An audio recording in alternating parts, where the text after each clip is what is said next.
জয় গুরু, বন্দে পুরুষোত্তমম।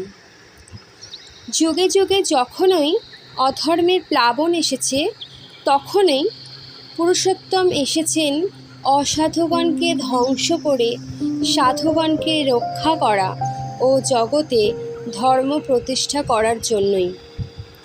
তার ওই কাজ সুচারুরূপে সম্পন্ন করে তার সৃষ্ট জীবজগৎকে গ্লানিমুক্ত করার জন্য সাহায্যকারী হিসাবে নিজ কর্মী বাহিনী নিয়েই তিনি ধরাধামে আবির্ভূত হন। পুরুষোত্তম শ্রীকৃষ্ণ বসুদেব পুত্ররূপে জন্ম পাওয়ার পূর্ব হতেই বসুদেব, দেবকী, যশোদা, নন্দরাজ ও তার লীলা সহচর রূপে ভীষ্ম, দ্রোণ, ধৃতরাষ্ট্র ও পাণ্ডবাদির কাউকে আগে ও কাউকে পরে ধরাধামে পাঠিয়েছিলেন। ঠিক তেমনি শ্রীচৈতন্যের লীলা পার্ষদ রূপে অদ্বৈতাচার্য, শ্রীনিবাস, নিত্যানন্দ গোস্বামী প্রভৃতি প্রভুগণও এসেছিলেন। পরম পুরুষ শ্রীরামকৃষ্ণও তেমনি সঙ্গে এনেছিলেন রানী রাসমণি, জমিদার মথুরানাথ বিশ্বাস, গিরিশ ঘোষ, বিবেকানন্দ, কালিকা প্রসাদ ঘোষ, স্বামী অভেদানন্দ প্রভৃতিকে। স্বামী শারদানন্দ লিখিত শ্রীরামকৃষ্ণ লীলা প্রসঙ্গ, স্বামী অমিতানন্দ লিখিত শ্রীরামকৃষ্ণের যারা যারা এসেছিল সাথে ও অন্যান্য অনেক গ্রন্থে এ বিষয়ে প্রমাণ পাওয়া যায়। পুরুষোত্তম শ্রী শ্রী ঠাকুর অনুকূলচন্দ্র এ বিষয়ে বলেছেন, প্রয়োজন মতো এক একটা জ্যোতিষ্ক মণ্ডলী আগে পরে সবটা নিয়েই ফুটে ওঠে।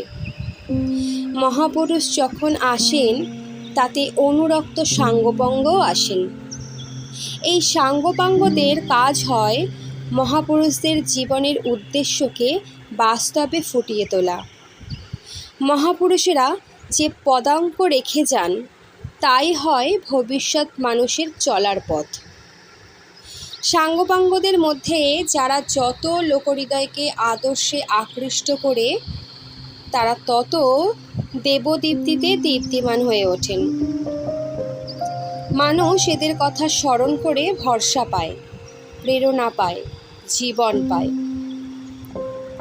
বর্তমান যুগপুরুষোত্তম শ্রী শ্রী ঠাকুর অনুকূলচন্দ্রের লীলা সহচর তথা প্রচারকগণের মধ্যে প্রধান ছিলেন অনন্ত মহারাজ, অনন্ত রায়, কিশোরীমোহন দাস ও আচার্য সতীশচন্দ্র গোস্বামী। সৎসঙ্গের ইতিহাসে যারা কীর্তনের ঋষিত্রয় বা ত্রয়ী বলে প্রসিদ্ধ, যারা সর্বপ্রথমে শ্রী শ্রী ঠাকুরকে চিনতে পেরেছিলেন, শ্রী শ্রী ঠাকুরের মধ্যেই ভগবানকে দর্শন করে ধন্য হয়েছিলেন এবং বিশ্ববাসীর কাছে তাকে প্রচারের প্রথম দায়িত্ব গ্রহণ করেছিলেন। আজকে আলোচনা করব শ্রী শ্রী ঠাকুরের লীলা পার্ষদ অনন্ত মহারাজকে নিয়ে। দিগন্ত বিস্তৃতা বিশালাকায় পশ্চিম থেকে পূবে প্রবাহিতা পদ্মার উত্তরে হিমায়তপুর গ্রাম। হিমায়তপুরের পশ্চিমে প্রতাপপুর আর প্রতাপপুরের উত্তরে নাজিরপুর গ্রাম। হিমায়তপুরের পূবে বাজিতপুর সহ আরও ৫-৬খানি গ্রাম। পদ্মা পাড় ভাঙতে ভাঙতে ক্রমশ উত্তরে সরে যায় ও দক্ষিণে চড়া পড়ে।